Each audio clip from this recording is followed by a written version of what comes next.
ल आजको क्लासमा चाहिँ नि हामीले नेक्स्ट टपिक जुन छ सर्फेस डिस्ट्रिक्ट इन्डेक्स र रोड रफनेस इन्डेक्स भन्ने जुन छ यसमा पनि अब हामी म्याक्सिमम अलि यो एउटै टाइपको हो कि फरक खालको हो कि भन्ने कन्फ्युज भइराखेको हुन्छ हैन। यो जुन सर्फेस डिस्ट्रिक्ट इन्डेक्स र रोड रफनेस इन्डेक्स यसलाई चाहिँ नि हामीले जुन सर्फेस डिस्ट्रिक्ट इन्डेक्स छ यसलाई हामीले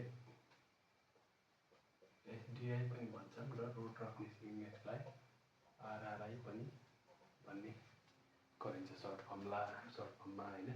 अब यहाँ क्लियरली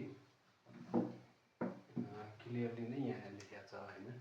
अब सर्फेस डिस्ट्रिक्ट इन्डेक्स भनेको चाहिँ के हो भनेपछि यसले चाहिँ के मेजर गर्छ त measures the road defect of the पेमेन्टको डिफेक्टहरू मेजर गर्छ, जस्तै पटहोलहरू हैन, त्यसपछि क्र्याक्सहरू, रिबल्सहरू, अनि तपाईको अरू जुन रोडमा कहिले अरू डिफेक्टहरू हुन्छन् हैन, त्यसको मेजर गर्छ भनेपछि रोड रफनेस इन्डेक्सले के गर्छ measures the smoothness and the riding quality. कतिको चाहिँ नि तपाईले कार चलाउँदा अथवा बाइक चलाउँदा कतिको अप एन्ड डाउन छ हैन, त्यो मेजर गर्छ। अब रोड रफनेस इन्डेक्सले स्मुथनेस मेजर गर्दा के फाइदा हुन्छ त भन्दाखेरि तपाईको सपोज तपाईको चाहिँ नि अहिले दाउन्नेबाट नारायणघाटसम्मको रोड बनेको छ, त्यसको यदि रोड रफनेस इन्डेक्स कम भयो हैन, रोड रफनेस इन्डेक्स कम भयो, स्मुथनेस राम्रो भयो भने ट्राभल टाइम एकदम घट्छ हैन, मान्छेहरूलाई कम्फर्टेबल पनि हुन्छ राइडिङ गर्दाखेरि। त्यो बारेमा रोड रफनेस इन्डेक्सले भन्छ हैन। अब सर्फेस डिस्ट्रिक्ट इन्डेक्सले चाहिँ नि मेन्टेनेन्सको लागि कुन मेन्टेनेन्स गर्ने, immediate maintenance, routine maintenance, recurrent maintenance, कुन मेन्टेनेन्स गर्ने भन्ने बारेमा पनि यो सर्फेस डिस्ट्रिक्ट इन्डेक्सले आइडिया दिन्छ हैन। अब यसमा चाहिँ नि अब फर्स्ट उसले भनिसक्यो, फर्स्ट पोइन्टले measures the surface defect measure गर्छ भनेर भन्यो हैन। यसले चाहिँ measures the road smoothness and riding quality. अब यो चाहिँ नि हामीले भिजुअल्ली काउन्ट नै गर्ने हो, लगभग मेजर्स बाई भिजुअल इन्स्पेक्सन हैन, काउन्ट गर्ने कतिवटा उ छ पटहोल छ, कति बाई कतिका छन् हैन, अनि क्र्याक्सहरू कति लम्बाइका कति चौडाइका हैन, कति एमएमका क्र्याकहरू छन्, लेन्थ कति छ, रेबल्सहरू। अब त्यो चाहिँ नि हामीले भिजुअल इन्स्पेक्सनबाट गर्छ भनेपछि यो चाहिँ नि इस्टिमेटले चाहिँ नि हामीले गर्छौँ रोड रफनेस इन्डेक्स। यो इस्टिमेटलाई हामीले के भन्छौँ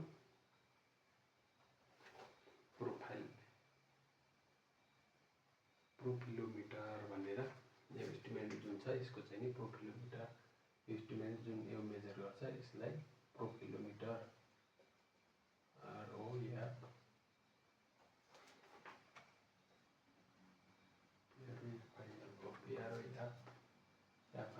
प्रोफाइलोमिटर अथवा मर्लिन पनि भन्छ है, MERLIN मर्लिन मेसिन हैन। मर्लिन भन्ने पनि हुन्छ, machine for evaluating roughness using low cost estimation हैन, machine for evaluating roughness using low cost estimation भनेर मर्लिन मेसिन पनि भन्ने गर्छौँ। प्रोफाइलोमिटर म्याक्सिमम प्रोफाइलोमिटर नै यसलाई टेक्निकली प्रोफाइलोमिटर भन्दाखेरि हुन्छ हैन यो इस्टिमेटलाई। अब यसको फिक्स्ड युनिट हुँदैन हैन। अब यसको चाहिँ नि यो मेजरिङ मिटर पर किलोमिटर, कति मिटर चाहिँ नि रफनेस छ पर किलोमिटरमा भन्ने चाहिँ नि यो मेजरिङ मिटर पर किलोमिटर हुन्छ। अब यो भनेको हाम्रो क्वान्टिटिभ मेजर हो है, क्वान्टिटिभ हैन, क्वान्टिटी यो ANTITY क्वान्टिटीबाट आएको यो क्वान्टिटिभ मेजर हुन्छ भनेपछि यो क्वालिटेटिभ, यो चाहिँ नि क्वालिटीबाट आएको हुन्छ हैन। यो फोर मेन्टेनेन्स हो, यो चाहिँ मेन्टेनेन्सको लागि हामीले सर्फेस डिस्ट्रिक्ट इन्डेक्स गर्छौँ भनेपछि राइडिङ कम्फर्ट एन्ड पर्फर्मेन्स चाहिँ नि के कति छ भन्नको लागि road roughness index riding comfort and performance चाहिँ नि रोड रफनेस इन्डेक्सले दिन्छ। अब हामीले सरसर्ती हेर्दाखेरि तपाईँहरूको कन्फ्युजन अलिकति क्लियर भयो होला। रोड रफनेस इन्डेक्स र सर्फेस डिस्ट्रिक्ट इन्डेक्सको कन्फ्युजन जुन छ यो एउटै हो कि फरक कुरा हो भन्ने कुरामा चाहिँ नि अब लास्टमा एकचोटि फेरि रिपिट गरौँ। Measure the surface defects of the pavement, pothole cracks and ravels, measure road softness, smoothness and riding quality. First point B नम्बरको पोइन्टले भन्छ मेजर्स बाई भिजुअल इन्स्पेक्सन अनि measure by estimate. Road roughness इन्डेक्समा surface distress इन्डेक्सको fixed unit हुँदैन, उसको चाहिँ metre per kilometre unit हुन्छ। सर्फेस डिस्ट्रिक्ट इन्डेक्स भनेको क्वान्टिटिभ मेजर हो, रोड रफनेस इन्डेक्स भने क्वालिटेटिभ मेजर हो। र सर्फेस डिस्ट्रिक्ट इन्डेक्स चाहिँ नि फोर मेन्टेनेन्स वर्क हुन्छ भनेपछि जुन यो सर्फेस डिस्ट्रिक्ट इन्डेक्स छ हैन, अब यसमा चाहिँ नि हामीले के इभ्यालुएट गर्छौँ त हैन। यो भनेको के हो भने evaluation of condition of the रोडको कन्डिसन चाहिँ नि यसले इभ्यालुएट गर्छ। तपाईँले सर्फेस डिस्ट्रिक्ट इन्डेक्सको बारेमा लेख्नुहोस् भनेर सपोज तपाईँहरूको 5 मार्क्स अथवा 5 मार्क्सको सोध्यो भने हैन, तपाईहरुले सामान्य यी कुराहरू लगभग लेख्नुपर्ने हुन्छ हैन। यो तपाईको एमसीक्यूहरुमा पनि यो सोध्छ म्याक्सिमम। तपाईहरु त्यो भएकोले अब तपाईको यसमा के हुन्छ त भन्दाखेरि सर्फेस डिस्ट्रिक्ट इन्डेक्स एउटा स्केलको रेटिङ हुन्छ हैन। कतिवटा लेभल हुन्छ 6 वटा हैन, 6 वटा लेभल हुन्छ 0 देखि 5 सम्म हैन। अब 0 ले चाहिँ इन्डिकेट्स भिजुअल डिफेक्ट, अब यसो देख्दाखेरि मात्रै अलिकति डिफेक्ट छ कि भन्ने जस्तो भिजुअल दिन्छ भनेपछि अब 5 भनेको इन्डिकेट म्याक्सिमम डिटोरिएट भएछ रोड भन्ने कुराको चाहिँ नि तपाईहरुलाई आकलन दिन्छ। अब सर्फेस डिस्ट्रिक्ट इन्डेक्सले 0 देखि 1.7 भयो भने गुड। यसमा चाहिँ नि हामीले रुटिन र रिकरेन्ट मेन्टेनेन्स एप्लाई गर्नुपर्छ हैन।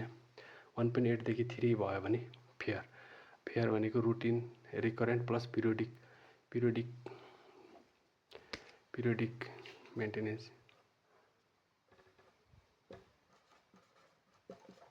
मेन्टेनेन्स गर्नुपर्ने हुन्छ। त्यस्तै गरी अब 3 देखि 5 भयो भने त्यसको के भयो ग्रेडिङ 4 भयो हैन।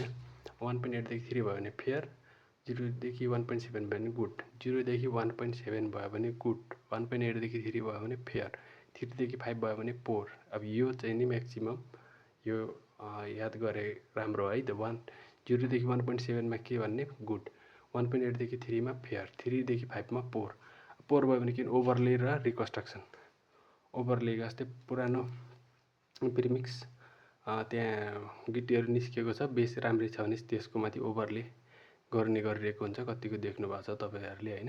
अब कतै बेस राम्रै छ, माथिको प्रिमिक्सको लेयर धेरै ठाउँमा उक्किया छ भनेपछि त्यसलाई त्यो पटोल टाल्नु भन्दा तपाईहरुले डाइरेक्टली ओभरले गरेको भेटाउन सक्नुहुन्छ। त्यो हाम्रो यस्तो भएको चाहिँ नि धेरै ठाउँमा गरिरहेछ। तपाईको यो लमैदेखि घोराइको रोडमा पनि गरेको छ। त्यस्तै गरी काठमाडौँ जाँदाखेरि पनि थुप्रै सेक्सनहरुमा ओभरले गरेको भेट्छौँ हामीले हैन। अब डिस्ट्रिक्टका मोडहरु के मोड हुन् त अब हैन। क्रैक्स कति प्रकारको छ, न्यारो र वाइड।